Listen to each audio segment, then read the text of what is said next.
Fallacy number 11, business logic can and should be centralized. This is a fancy way of saying reuse is good, right? Where the counterexample is when we get requirements that make it more difficult to reuse code. So for example, let's say the length of a certain string must be limited. So the first name of a person must be less than a certain number of characters. And for architectural reasons, we say, well, it makes sense to enforce that in the UI. So if the user types in something that's too long, we don't have to wait for a round trip to the server. We give them faster feedback. It's good over there. Because the server doesn't trust that the client actually implemented things, because the server is the single source of truth, then we re-implement the same logic in our business logic layer. And of course, because at the database level, we're always concerned that some other system might actually backdoor into our database, then we implement that as a length constraint on that column in the database. And our concern is every time that we have to implement the same functionality in multiple places is what happens when the rules change, right? Because we've always been there that we implement something in 3, 5 different places in the code base, the rules change, and our concern is not that we're going to have to retype that functionality into all 3 or 5 places, but that we might forget one. Right? That's the concern. That if the code was just in one place, you make the change in one place and you know you're done. If you have it in multiple places, what happens if you forget? And for that reason, as an architectural model, we've strived as an industry to create more and more centralized reusable patterns of saying, well, let's take all the logic pertaining to a certain entity and we put that there, and all the logic pertaining to a different entity and we put that there. And if we have certain logic that doesn't sit neatly in one entity or another, we create some sort of function layer, sometimes known as application services in DDD, that gets built on top of those. And then we have use cases that operate on top of those functions to implement a full flow of a service, where often there's use of some existing functions, calculation, validation, etc. And often we have to actually go and touch the specific entities themselves for the things that are specific and not generic like we can have over here. Now, before I go any further, if a developer on your team came to you and you said, hey, design some functionality for me, and they came back and showed you this diagram, what would your gut reaction be? Well designed or not well designed? Who says well designed? Okay, good, I got one hand. 1.5. Who says not so well designed? Okay, why not? What is it about this that you don't like? The dependencies. Dependencies. Too many lines is kind of the problem. Luckily, most developers, when they do design, they don't draw this many lines, right? Right? They draw a whole bunch of boxes, but you know, all of these crisscross things, doesn't look good. Erase that out. We tend to draw something that's very idealized. But realistically, we know that there's often also a whole lot of dependencies between these things and each other, right? Entities tend to reference each other a lot. We never draw those, right? Those are icky. Well, we code them, obviously, but we don't draw them. That just scares people off. The problem with the concept of reuse, of centralization, is that it begets coupling. To say, in order to use the thing, I need to take a dependency on it. And the more that I try to create reusable chunks, the bigger and the more complex they get. Right? If you need to write some single-purpose code, you're really only going to be using that in one place because it's single-purpose. If you create more generic reusable code, the whole idea is it's supposed to be used in multiple places. Meaning, you're going to have more dependencies on the thing, right? So it gets more complex and it's used in more places. Arguably, it's more likely that it's going to change, right? And when it changes, it's more likely that it's going to break a whole bunch of things around it. So that's our problem. Reusability begets high amounts of use, which begets high amounts of dependencies. which equals tight coupling. And that's our problem, that we end up creating tightly coupled code bases under this idea of, well, what happens if the rules change? So by trying to put things in one place, we cause a problem. Now, I want to talk briefly about not only the rules changing, but the probability, the when of the rules changing. So if we look at string definitions like this, and we were to plot the probability of that rule changing over time. So going back to what we had here, all right? Would you say that it is equally probable, in other words, that the probability distribution of that rule changing is even over time? Meaning that it is equally likely for the first name rule to change in the first month of the project as it is in the 6th month of the project, as it is in the 2nd year of the project, as it is in the 5th year of the project. And most people shaking their heads saying, it's hard to believe that that probability distribution would be that even, that there are certain rules that are more likely to change at a certain point in time than another. There are other types of rules, for example, things that deal with the calculation, sort of the heart of the business logic, where until end users really start using them under complex business scenarios, so think of things like pricing logic or tax calculation, or really the heart of why the system exists. It's only after users have really been using that enough that they begin to say, all those rules that we told you, we don't like them anymore. And then you get a whole other set of business logic requirements. That's around a V2 or a V3 of your system. That's when you start to say it would be faster to write the system from scratch. Because in essence, they want to turn this whole thing on its head. But the thing is, we don't get that feedback in the first 5, 6, 7 months of the project. Everybody thinks this is going to work great until they are actually been using it in anger long enough. So this type of logic down here, you sort of have a zero-ish probability of change, and then it sort of balloons up over time. And that's the problem, that it's really hard to design the system in such a way that it'll be so flexible for any type of rule change. You have to accept there are going to be different probabilities of change over time, and that this idea of reuse solving the problem, in many ways, it actually makes it worse by making the code base more tightly coupled. So how do we resolve this? So first of all, we have to understand certain logic will be physically distributed, meaning UI, business logic, database. This is a fancy way of saying client, server, database tier. All right? Certain logic will be installed on multiple machines. That's a given. However, we can create a kind of centralization in what's known as the development view of our software architecture. I strongly recommend, there's this great, let's call it an article or paper, called the 4+1 Views of Software Architecture, written about 20 years ago, 95, that talks about different types of architecture, or different views of software architecture. Its baseline assertion was software architecture is too complex to distill into a single diagram. That you need to have different diagrams, each of them capturing some other element of the architecture. And one of those elements is documented as the development view. Now, you don't have to get enamored in the 4+1 views of software architecture, because since then there have been a whole bunch of other architectural frameworks that have been created that said, this 4+1 is kind of limiting. It would be helpful if we had more. And there have been a bunch of others that have been created by the US Department of Defense. It's called the DODAF, Department of Defense Architectural Framework. There's another one called TOGAF, the Open Group Architectural Framework.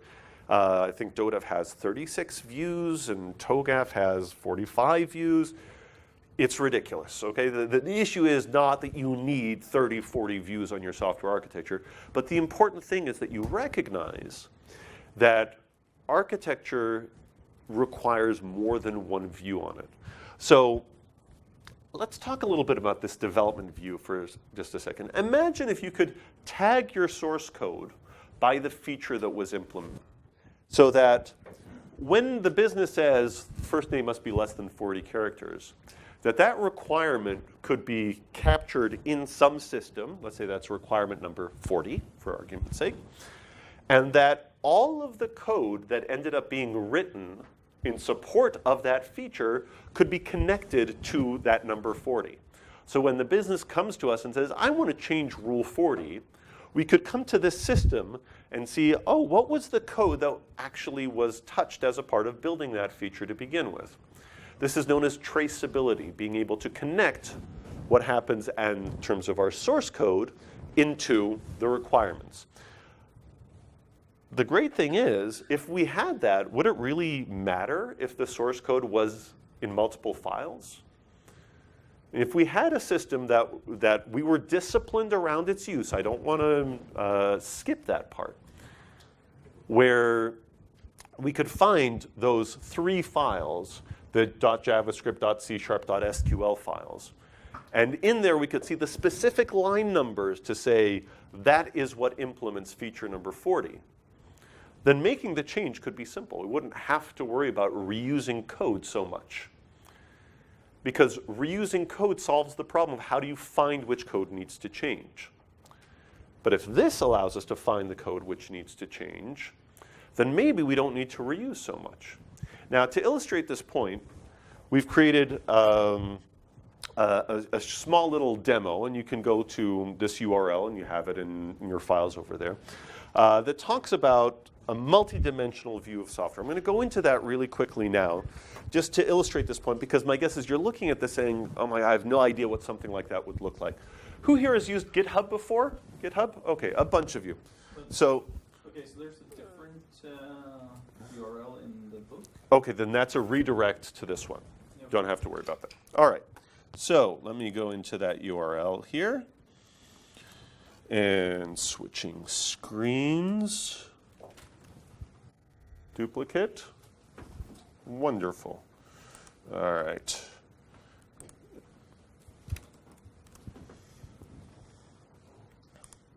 So this brings you to this environment. What I want to look through are the issues. All right. In here, an issue in GitHub is used to represent a single requirement. And I want to look specifically at a closed issue that talks about something taking 20 seconds to 30 seconds. I'm going to click through to that, all right? And the thing that I like very much about GitHub is that it has the ability to connect a closed issue to what you can see over here. These are pull requests that have been merged, all right? Now, through this, by looking at the given things that have happened, sorry, this is the issue, all right, there's the pull request, sorry, this is the one over here. I can click through to the pull request, and the pull request is the connection to the source code, and it'll show me these are the files that have been changed, and these are the line numbers of the files that have been changed. So don't get too involved in, well, what's the actual code that has been changed in there? But the thing that I want you to notice from what I just did, the business came to me and said, you know that feature that we built, we want to change it. Instead of me spelunking through Visual Studio or any other IDE in the source code to see where is that implemented, I go into something else. I don't go looking through the code, I go looking through the closed issues.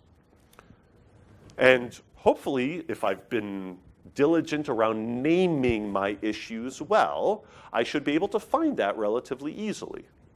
Say, is that the issue? Is that the issue? Once I'm able to find the issue leads me to the one or more pull requests which implemented that issue.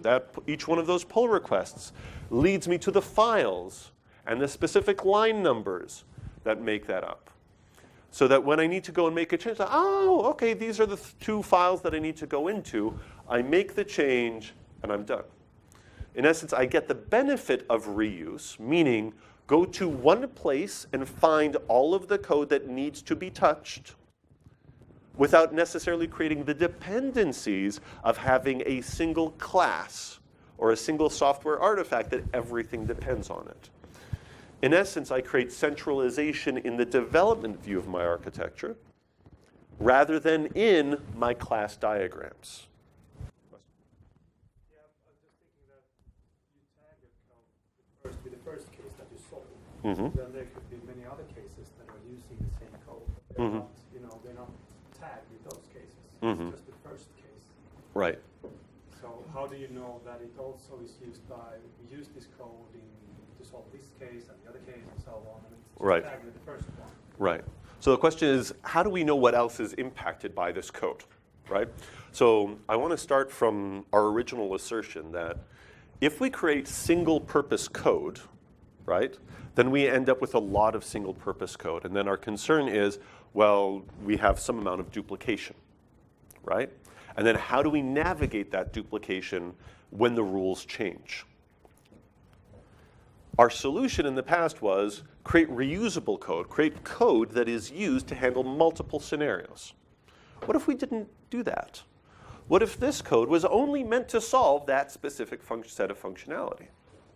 What if we didn't create reusable entities? What if we didn't create objects that were supposed to be used in other scenarios?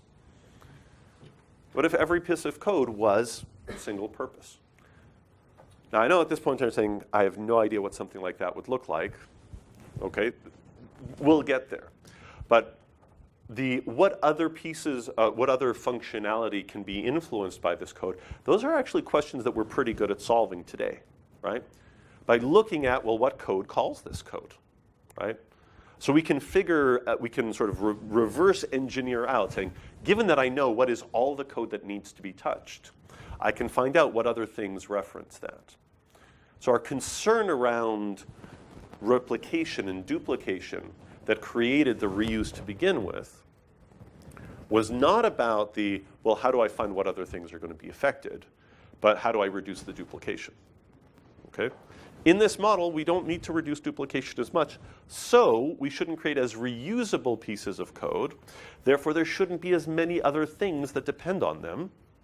Ergo, the coupling of the overall solution should decrease. Graphically, what that means is not nearly as many lines between our pieces of code. Wait, what did I push? All right? So we shouldn't see as much of these kind of crisscrosses. More loosely coupled code base, it is less likely that if I make a change to something that I'll go and break something else. All right? So a lot of things start to unfold gradually once we start adopting this model of saying duplication isn't the devil. There's a great book, it's called Pragmatic Programmers, that has a principle in it, it's called DRY, don't repeat yourself. Since then, there's been a contrasting acronym that's been created that said, don't be dry, be wet.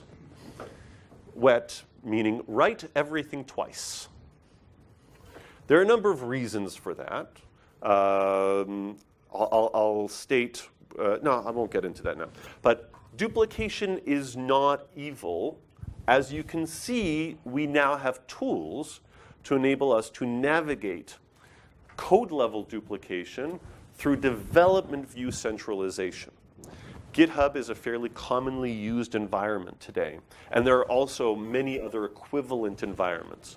Part of it is understanding it's not rocket science to set up this type of model where we have an issue representing a requirement matching to pull requests and pull request matching to code.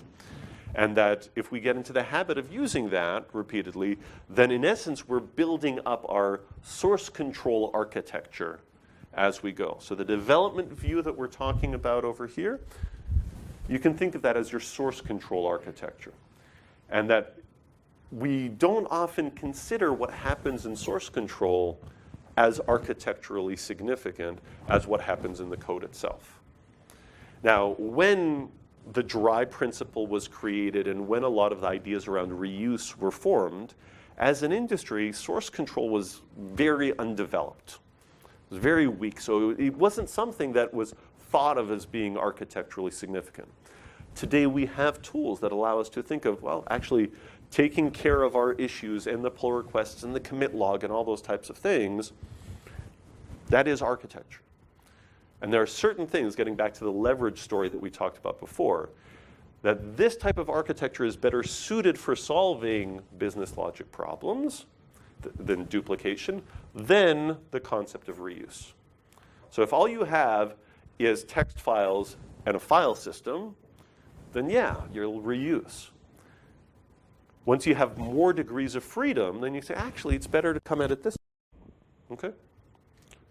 Now, I know you have more questions and that this is something that is kind of upsetting the apple cart of your mind a little bit. That's kind of the point of this class, all right? To introduce you to ideas that you might not have come to another way and say, but, you know, that makes me have to reevaluate all sorts of assumptions. Good. That's why you're here, all right? So what this means is, but I don't know how to architect that way yet. Fine. Okay, it's new. That's the point. But we'll get there. Just want to summarize some of the things that we've talked about this morning module. Although our industry has lots and lots of best practices, a lot of the ideas that we've talked about here, they're 20 plus years old. None of this stuff I invented. I'm just kind of saying, hey, you know this stuff that people wrote about before? It actually works. Luckily, we're now in an era where the tooling has caught up with a lot of these ideas. So it's become quite a bit easier for me to say, hey, you know, GitHub, here like this, oh yeah. In advance of GitHub, it was very difficult to explain how something like that could work. You have to, oh, we'll do a branch per feature or something like that. It was very messy. So the tooling has gotten a lot better. Although the technology still is not yet at the point that can solve all of our problems right away, latency still is an issue, bandwidth is an issue. In many ways, we need to treat these, again, as laws of physics. You don't want to fight them. You want to go with them and to choose the right type of architecture to solve those problems with. And adding hardware, again, that's sort of another flip side of architecture. And the cloud these days gives us as much hardware as we can shake a stick at. That hasn't ever really helped before. So our focus is going to be really principle-centric and trying to make sure that we're matching the right problem with the right principle as we go along. And ultimately, sort of the common statement of use the right tool for the job.